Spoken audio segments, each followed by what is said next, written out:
So yes, Fallout 4 is out. Hello there, my fellow Vault Dwellers and Wasteland Wonders. What's up? It's Robbie with Oakworld Games, and we're taking a look at the top tips involving free roaming the game without throwing your controller and breaking it against the wall, plus using the Lone Wanderer perk with a companion. What? And then we're going to talk about messing around with perks without starting a new character build. It's sort of a way that you can actually experiment with perks with your save file, and I think it's extremely useful. And then we're going to be going into stuff like settlement tips and stuff like that. So let us begin right now.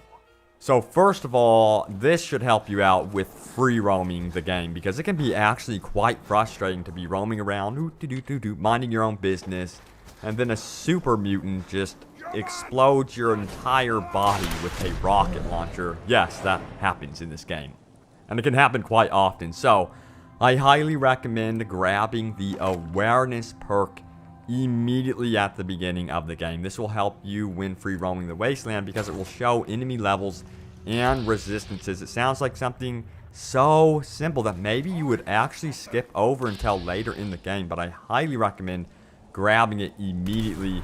Are they resistant to radiation damage? And then you can take them on properly to retreat, and then return with a modified weapon to take them down. Plus, you can identify those legendary enemies. Also, the Lone Wanderer perk may sound worthless to many of you simply because it applies to those that travel alone. And I know a lot of you don't want to be lonely in the wasteland. You have to have a companion. But get this, if you travel with your good friend Dogmeat, you will still have the effects of Lone Wanderer perk even with Dogmeat by your side. So if you invest into this perk and the attack dog perk, you can have quite the potent AI buddy, believe you me. And don't forget to use your dog as a pack mule, by the way. Load him up with all sorts of gear. Just don't break his back.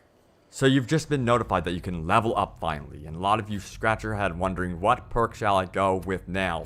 So get this, you can experiment with certain perks during your first few hours, and I'm going to tell you how you can do that.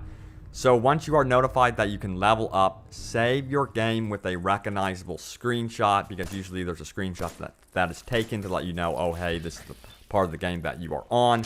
I usually have my Pip-Boy light on from third person, staring at the ground, signifying that I am about to level up. So I can go through the screenshot, see a green glow, my dude is in third person, he's looking at the ground. I know, okay, I'm about to level up in that save file. So what you can do is you can go back to this file and experiment with different perks without worrying about choosing the wrong ones. So you can go into the file, choose attack dog, mess around with Dogmeat, see if you like that perk, choose Lone Wanderer, choose Aqua Boy. Is it really worth being able to swim under the water, that sort of thing. That's really a good way to mess around with the perks. In fact, you can save 2 or 3 levels without investing, so you can go and be notified 2 or 3 times about leveling up and just ignore it, and then save your game. And what you can do with that is you can max out a perk all at once and experiment with the highest rank perk if you wanted to. This is especially useful at the beginning of the game, simply because you level up much faster in the beginning than in the end. And when placing an object in your settlement, that object will grab from whatever it can if it does not have the proper raw resources. So if you have an item that requires copper, it may break down a phone for you without you even asking it to. But what happens to the other components like fiberglass that were part of the phone? So they should automatically end up in your workbench, but there is a known problem with this, that sometimes they do not and sometimes they do. A good workaround to this is to break down materials manually by dropping them within the perimeter of the settlement and then scrapping them. I have found that this completely fixes the problem altogether, and you should be good to go. And all of your materials will automatically go to your workbench, so always check it. And by the way, stim packs can be rather expensive, especially if you're constantly healing yourself throughout the game. So whatever you do, I highly recommend considering exploring the area for beds and remembering where they're at and using those instead. It will save you a lot of money in bottle caps, for sure. One thing that I tended to neglect was the power of the melee bash in combat. So use the butt of your rifle when you can. You'd be surprised at how much damage you could pull off with this. Do not neglect this at all. It is quite something.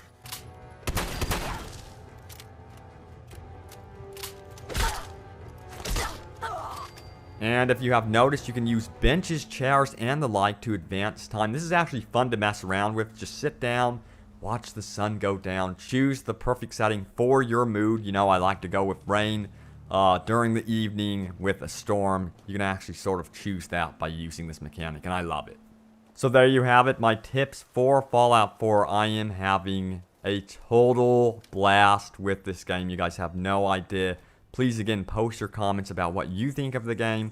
They really did nail it with this one. I think it's like one of the more perfect open world games released in recent memory.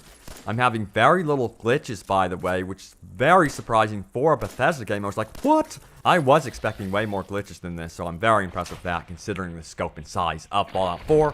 But thank you guys so much for watching. Stay tuned for more Fallout 4 here on Open World Games, and I will see you in the Wasteland. See you guys later.